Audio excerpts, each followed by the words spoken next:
Hey guys, it's QuickyBaby and I've got something exciting for you. This is the Type 64. This is going to be a Tier 6 Chinese premium tank that is released in 8.9. It is a light tank. And look no further if you want a pure scout that is able to navigate around the battlefield and get vision for its teammates. So let's take a look at this new tank stats. It's got 580 hit points, it weighs just shy of 23.5 tons when fully equipped, and it's got a fantastic engine power of 500. That gives this tank an amazing specific engine power, and it allows it to navigate the battlefield very quickly, even up to its top speed limit, which is a massive 72.4 kilometers an hour. Now the traverse speed of this tank is definitely not lacking, getting 56 degrees a second. But this is where the party ends really, as the armor is paper thin all the way around, 25 at the front, 12 at the side, and 19 at the rear on the armor, and 12 on the turret.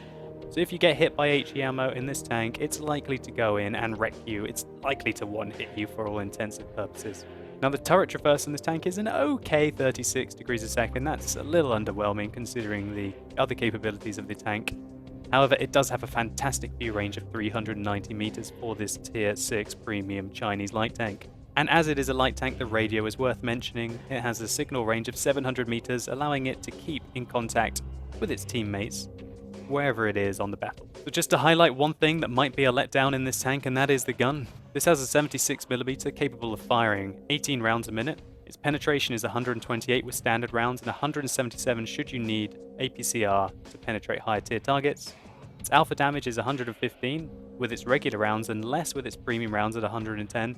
Its accuracy is a rather poor 0.4, while its aim time is 2.1. I would say this gun is very comparable to here. You can see the 76mm that's available on the Tier 6 American light tank T21. In fact, the rate of fire is the same. The penetration is the same, the alpha damage is the same, the accuracy is the same, but the aim time is slightly better on the new Type 64. However, remember that the T21 does have gun depression, whereas this new light tank, as it is Chinese, does not. So the T21 is a bit of a controversial tank. I've done a full review on it, so if you want to see roughly how the Type 64 will perform, then it's worth going and checking out my T21 review. The Type 64 basically has the same characteristics as the T21, however it is much faster in a straight line, which is one of the downsides of the T21, only able to go at 56 kilometers an hour. Well, if that sounds like the tank for you, then maybe the Type 64 is definitely worth the purchase. One thing I should also mention is that this tank annoyingly needs a radio operator, which you don't need in the old premium tank, the Type 62, which is no longer available, or indeed in either the WZ132, which is the Tier 8 Chinese light tank. This is very annoying, and you're going to have to take your radio operator from somewhere else, or simply train him up on this tank afresh. Let's take a look to see how the tank performs in some gameplay. So here we go, we're playing the Type 64 on Sand River. You can see it's a rather interesting matchup for this tank. As far as I'm aware, the Type 64 can meet tier tanks. Tier 10 tanks even, so to say. But fortunately for this is a fairly nice matchup for the tank where we're only against tier 8s. Okay, so you can see immediately here, we're able to progress at 72 kilometers an hour along the desert, even slightly upslope. And if you've watched my map tactics for this map Sand River, you'll know where I'm planning on taking my light tank. Now I'm using my WZ132 crew in this tank, so I've got camo rating and I've got 6th sense on my crew. And as you can see, we're able to get up on the slope, get 4 spots, and we didn't even get spotted. I'm also using coated optics on this tank, and you'll know that usually I like to use binoculars. However, I feel that this tank really justifies the coated optics. Doesn't really want to stay in any one place at the same time, and its alpha damage means that it constantly has to poke rather than maybe getting off that cheeky 250 alpha damage ambush shot that you can get with the WZ132 before you pull back.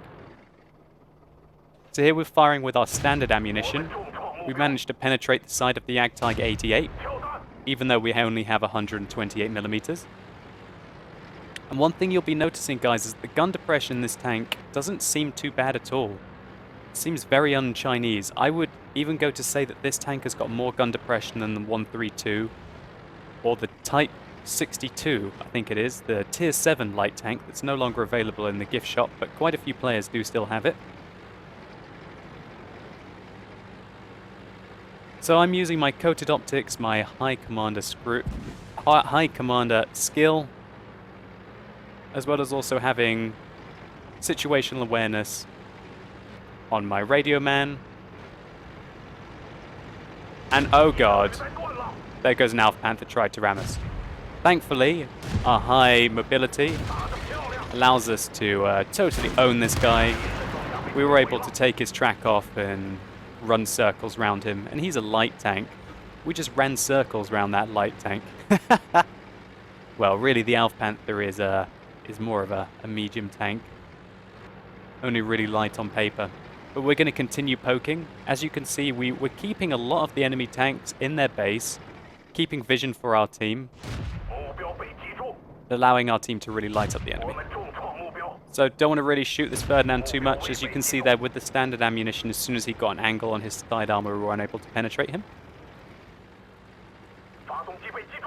However, if you can see the position that we're in, and by the way, we just burnt out our engine using speed governors there, but we used a repair pack to put our engine back in. We're doing a really important service for the team here. We're really keeping eyes on a huge portion of the map. And we can see that the excellent DPM of this gun, if you're able to penetrate the enemy.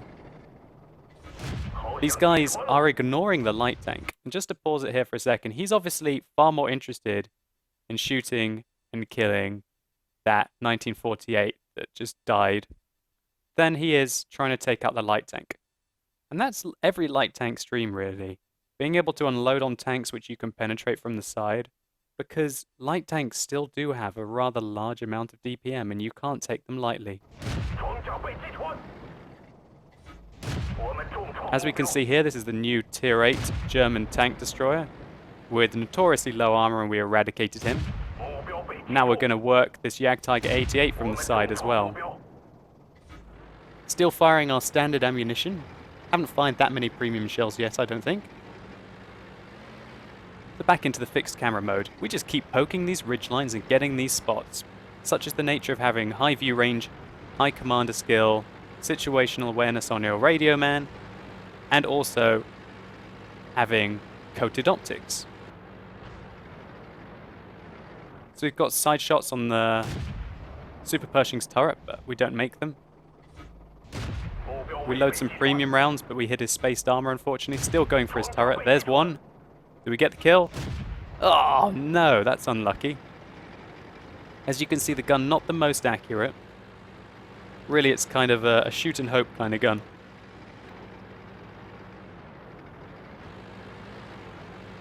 But so far, we've really been dominating this ridgeline, helping our team out and keeping the enemy team locked down. I'm just trying to poke, trying to find out what they're doing, and then we can see T-32 advancing at me. And we can see the Tier 8 German tank destroyer trying to flank.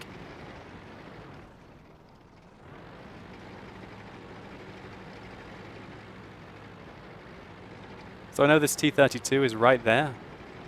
I'm trying to get vision on him, try and distract him so that my artillery can go around and shoot him in the side. He spots the artillery, who donks his shot, and I go over and I try and fire premium shells down on the T-32. We can see that even hitting, I think, his lower plate there, we were unable to penetrate the T-32 with our premium shells. And that's no surprise, really. We've only got 177mm of penetration. To reliably go through the front of the T-32, you're going to need more than that. But just look at this speed. The capabilities of this tank of, I guess, running away or avoiding combat, I think, is a strategic avoidance of combat is probably the right term in a light tank, or that might be an optimistic term. But wow, we just managed to create so much distance between us and that T-32. And now we're going to turn the tables on him. Okay, so there we go. One of the Waffenträgers in base just absolutely eradicated this T-32, and now the Hunter is about to definitely become the Hunter. So that's really what this tank is going to be great for. If you're looking for a tank that's just so fast and is able to really try and control the engagement distance, then this might be the tank for you. I'm kind of looking forward to this. Look how fast it is. It's bombing it all over the map. Up slopes at 50, 60 kilometers an hour. Can't really go wrong with that. So I'm just poking here. I can see the Super Pershing again. I'm looking for where that RHM Waffenträger went. I haven't spotted him yet. So I go up. Finish off the Super Pershing. And I get spotted. But oh god, where did he come from? Just pausing it here for a second. Where in God's name did he come from? I was sitting up on this ridgeline, poking here. I killed the Super Pershing while completely up on the ridgeline. And then suddenly, oh my god, out of nowhere comes the Waffenträger. One thing that you've got to worry about these new tanks is they're actually quite fast. I think he probably was here. And then he went up. He knew I was there because the Super Pershing spotted me. And then he probably just bombed it down. And then he probably was behind the ridgeline when I went and did a little poke up. Didn't spot him. And then, wow, he got the ambush on me. Fired off a huge caliber shell into my Type 64. And really, annoyingly, took away almost a perfect round for me. But still, I can't complain. We had an absolute monster game, and I really feel that this replay completely showcases the kind of playstyle that you need to develop in the Type 64, and the kind of situations that you need to try and get this tank into. So we're just going to speed up the replay a bit and watch what happens as my team manages to finish off the game. Hey, great stuff, sir. Alright, so let's take a look at some post-game stats. So we managed to pick up a pretty huge game there, getting the Mastery Badge on the test server. We got nearly 4,800 experience with Premium, and we made 115,000 credits. Now we got Scout Medal and Patrol Duty Medal, and as you can see here, we were able to pick up 6,200 spotting damage, while spotting 2/3 of the enemy team. We fired 27, hit 22, and of those 22, 17 penetrated. We're able to still do a healthy amount of damage, 1,756, which is a lot more than quite a few of the tier 8 tanks on my team did. Getting that 1,595 experience non-premium, non-double was a huge result, and I really look forward to seeing what the Type 64 is capable of in tier 10 games. Remember that the higher the tier you're spotting, the more experience you get, and so the fact that the Type 64 is indeed a tier 6 tank, there's going to be lots of opportunities for all X medals in this tank, let's just say it that way. So just to give you a quick soundbite on the Type 64, this is a very fast tank. It could be now the fastest scout in the game. My initial impressions are that the tank has got quite a lot of gun depression for a Chinese scout. And unlike the other Chinese tanks, this really is a pure scout, with regards to the fact that its gun is very underwhelming. And even if you fire premium ammunition, you're unable to go through quite a few of the tier 9 and 10 tanks in the game from any angle.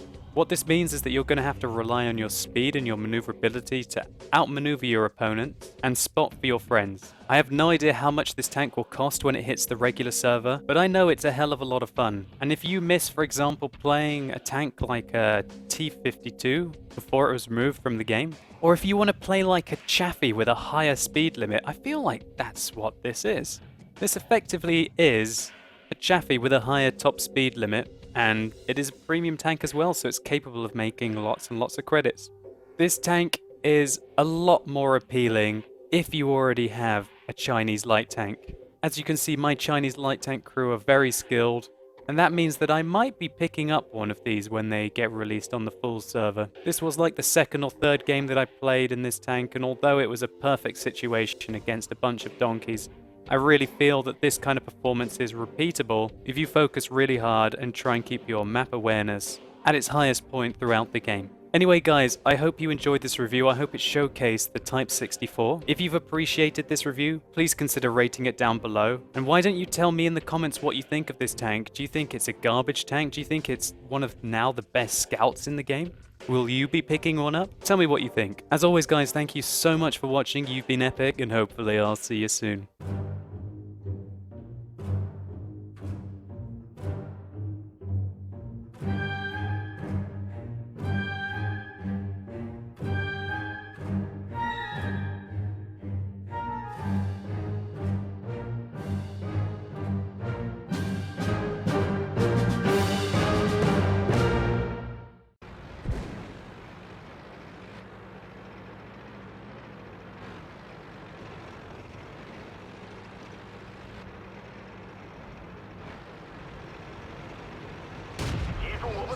My life.